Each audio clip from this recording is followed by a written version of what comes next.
Welcome to City Church. We are a biblically based, relationally driven, spirit-led church, encouraging everyone to follow Jesus, grow together, and serve others.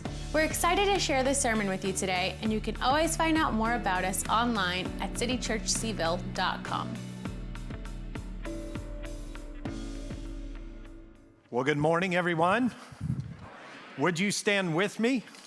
Where we're at as a church family, as we are walking through the Gospel of Luke, we're in what's known in the high church world as ordinary time.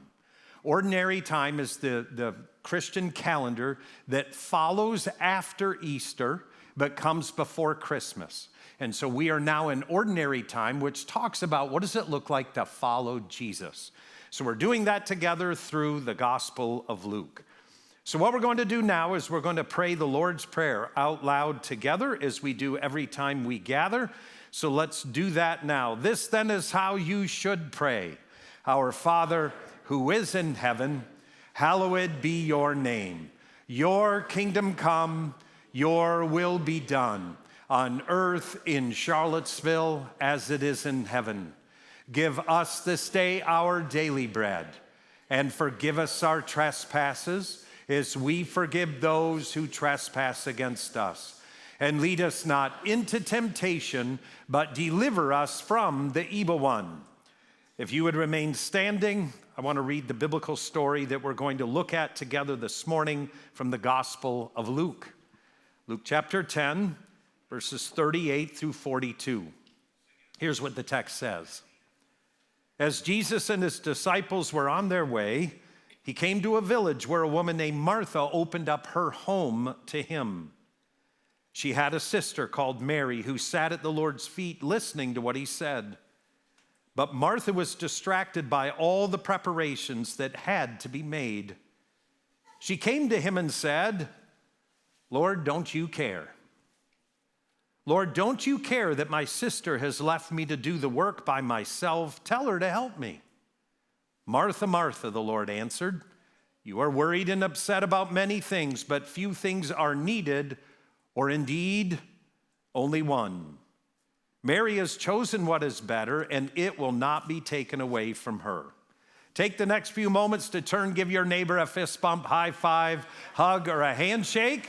Turn and greet each other for the next few moments. The story that we just read in the biblical record in the Gospel of Luke comes right after Jesus has been really focusing on the doing of the things. He had sent out his disciples 2 by 2, and they had come back. They'd been out doing stuff for the kingdom. Then he tells the famous parable, the parable of the Good Samaritan, which is all about doing. And then we come upon the story of Mary and Martha, these two sisters, Mary and Martha.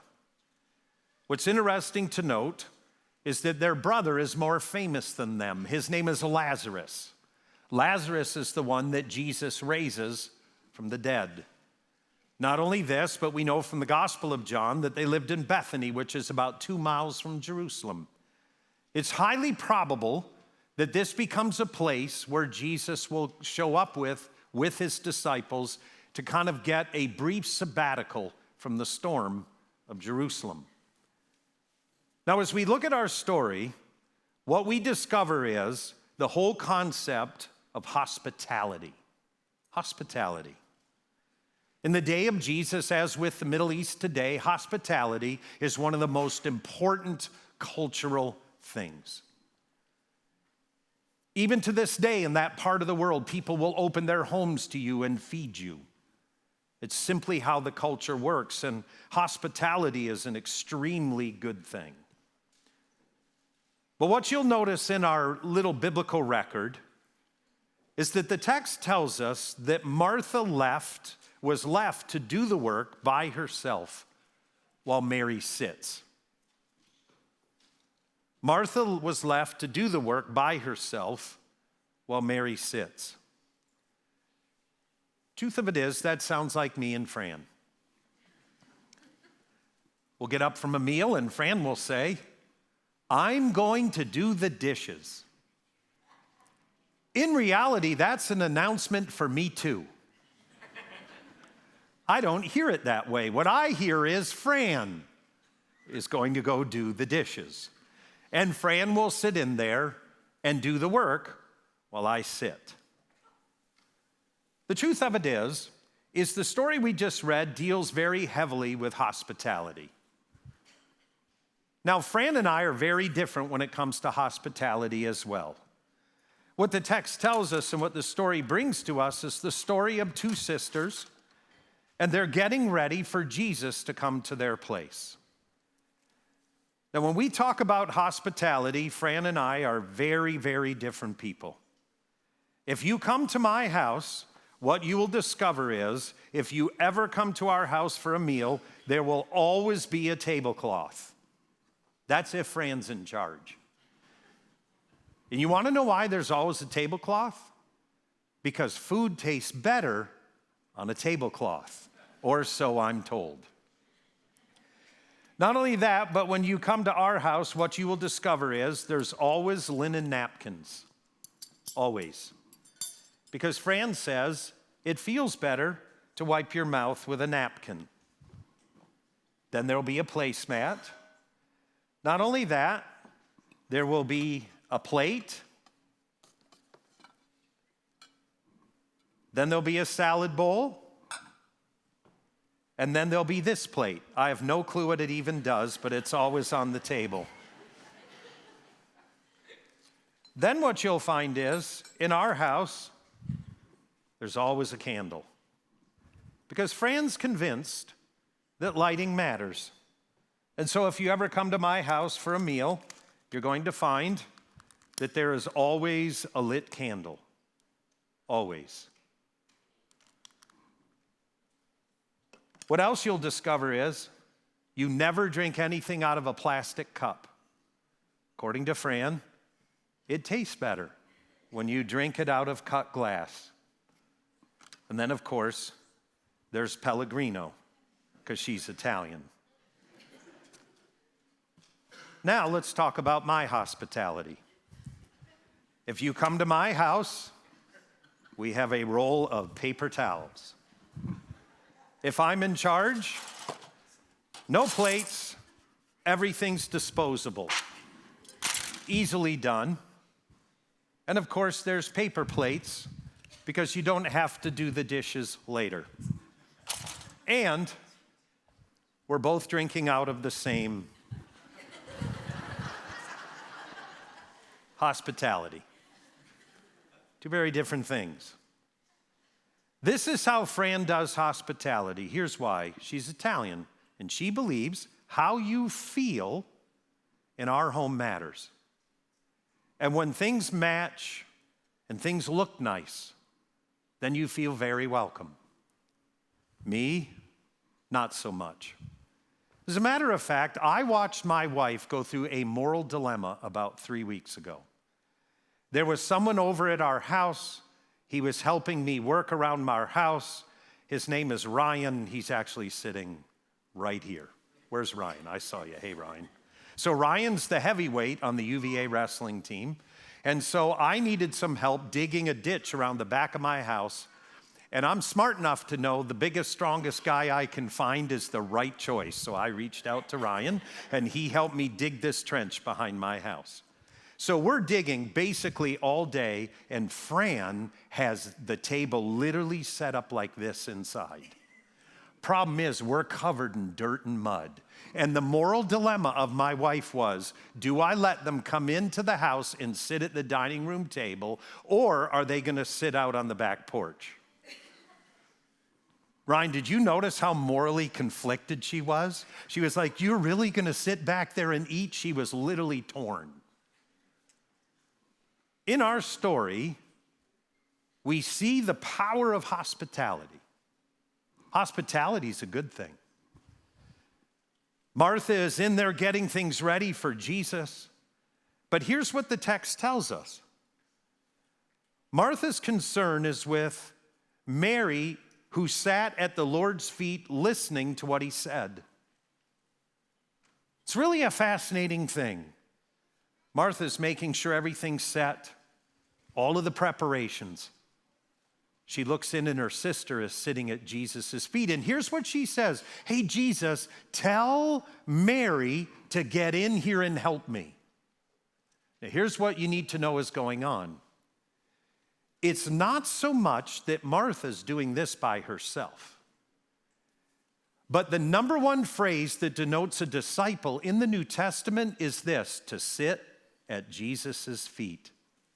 It means she's a true disciple.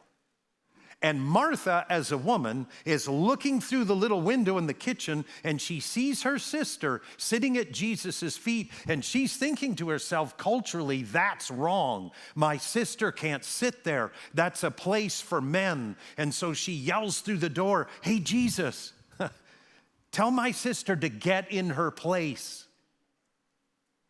What's stunning is Jesus says she chose the better thing. What we discover in this story is that Jesus is now moving women in a direction that's incredible. But not only this, the text says in Luke that here she is sitting at Jesus' feet, and she's listening. She's a disciple. But then Luke 10:40 says about Martha, Martha was distracted. You know what's amazing is you've got Mary sitting at Jesus' feet, and you have Martha who's distracted. That Greek word means this, to be dragged around. Not just that she's kind of can't multitask. That Greek word literally means that Martha's being dragged by something, and Mary is sitting.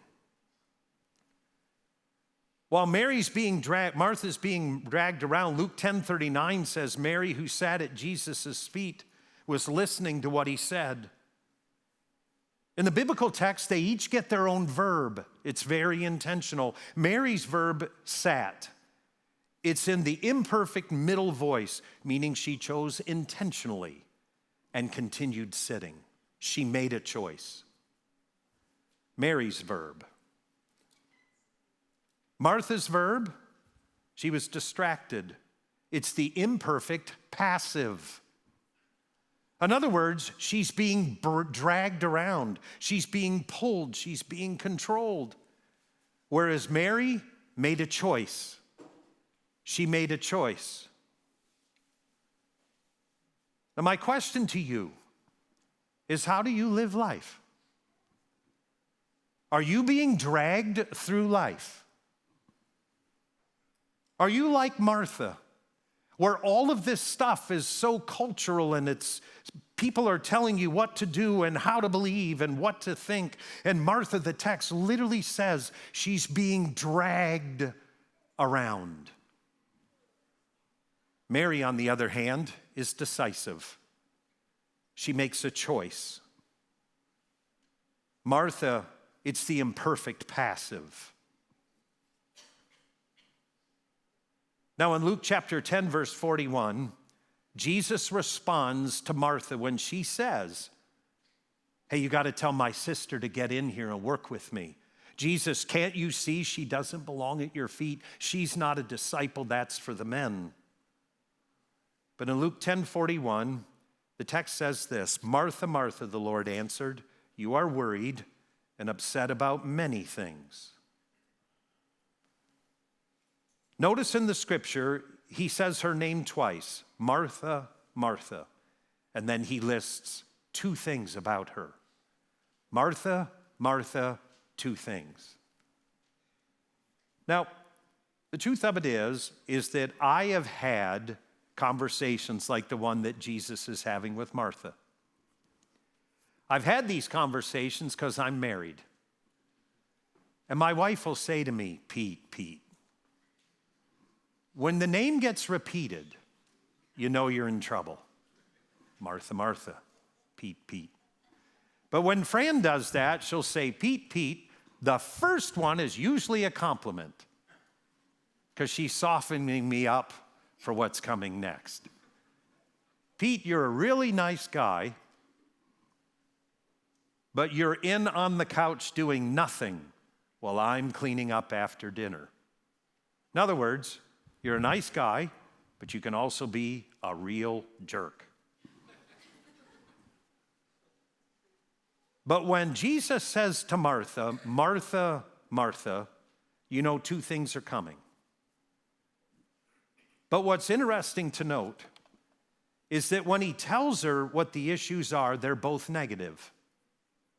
Not a good one, a bad one, they're both negative. And here's what he says to her, Martha, Martha, you are worried and upset. In the Greek, the word worried literally means to be pulled apart in the mind. And the tense of that is this, present indicative active, meaning it's ongoing, it's habitual, and she's not momentarily stressed, she's stuck in this pattern of living. Interesting.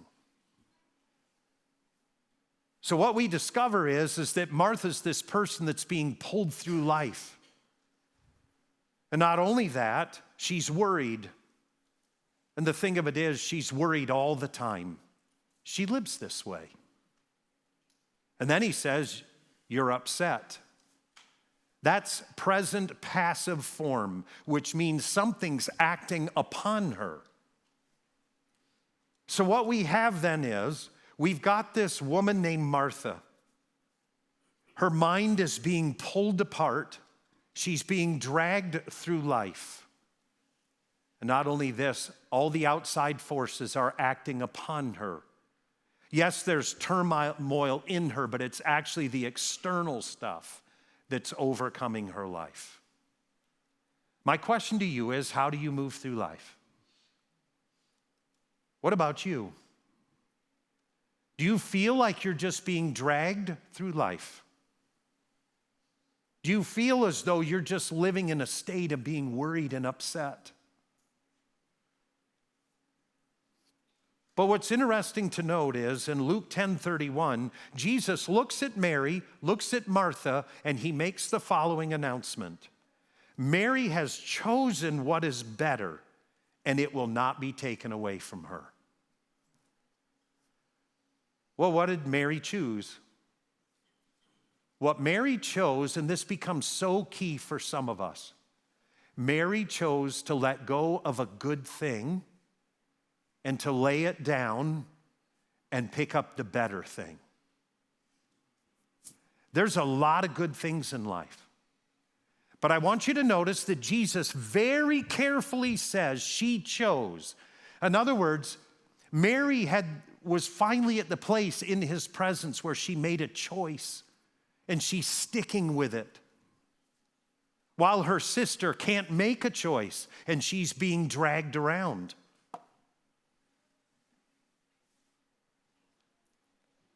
In the scripture in 10:31, it says, Mary has chosen what is better and it won't be taken away.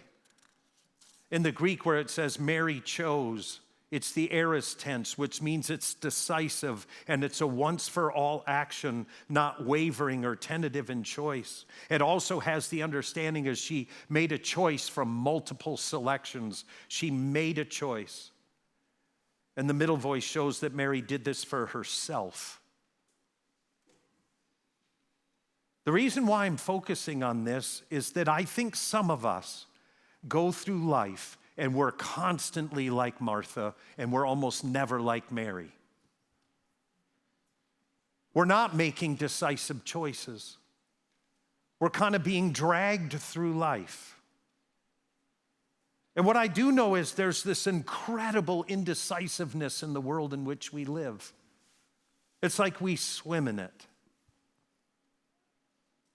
Now, my question to me and to you is this, as we put feet to our faith with this message. And that is, the Bible's abundantly clear in our simple story. Who are you and who am I? Am I more like Mary or am I more like Martha? And they're presented to us in such a way we're supposed to ask ourselves the question, who am I? What's incredible to think about as we can put feet to our faith with this message is, what's the difference between Mary and Martha? They're sisters. They're in the same home, same background, same pressures, same everything, but one of them makes the move, the other one does not. And what's defining in our story is Jesus. It's Jesus. He's the one that makes the difference. Now, as we think about us maybe handling a situation like this, some people will talk to me about, Pete, I just need to get to my happy place. When I get to my happy place, man, I can exit that and I just do a lot better. What I would tell you is the problem with that is happy places are always environmentally induced. You got to be in the right place in order for that to happen. You know what one of my happy places is? There's this mountain about an hour from Charlottesville called Old Rag Mountain. I love hiking that thing. It's brutal. And so you start at the bottom, you climb for almost 2 hours, you get to the top, and the scenery's gorgeous. How many of you have ever hiked Old Rag? It's awesome. Get to the top, you're just completely tired. You know it's good for you. You get to the top, there's this incredible scenery. And then you think to yourself, great. Now I have a 7.5-mile trek to get back to my car. And by the time you get to your car, the euphoria of being up on Old Rag's long gone. That's like a happy place. A happy place is environmentally induced. You go into it, and when you exit, it doesn't last.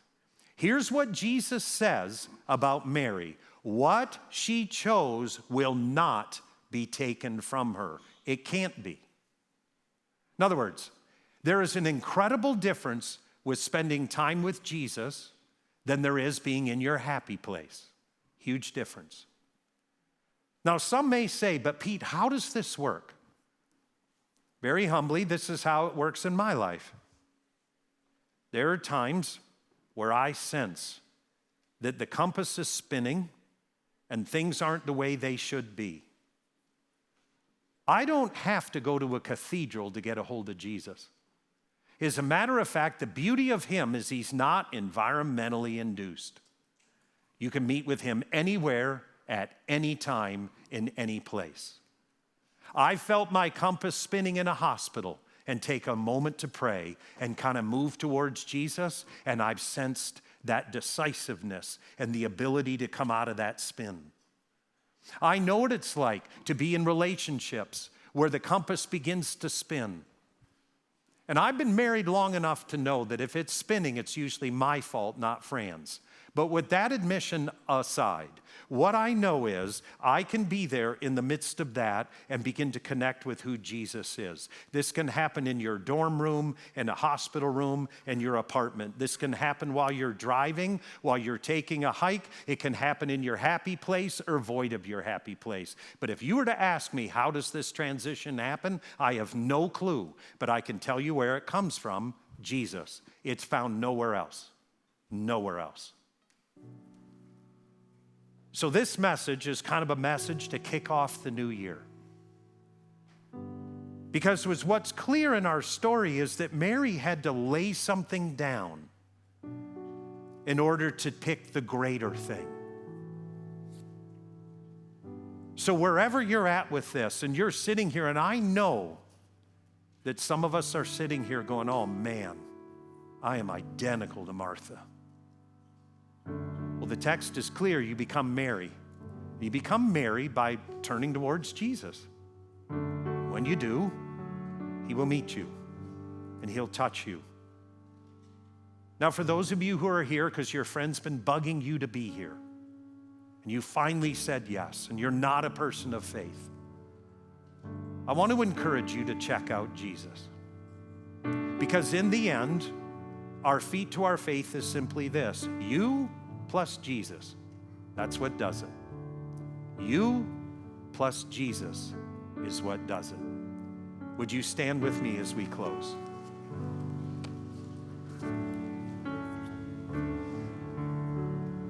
Can we take a moment to close our eyes and open our hearts?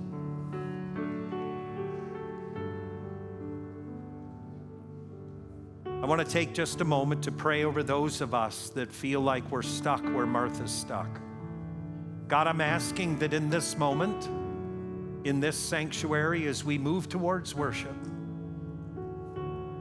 that by your Spirit, some of us for the very first time will make a decisive move towards you, Jesus. God, for those whose compass has been spinning, I pray that in this moment your Spirit would give us a sabbatical from the storm. And maybe for the first time in a long time, we will sense the decisiveness that comes from meeting Jesus. Jesus, touch all of our lives.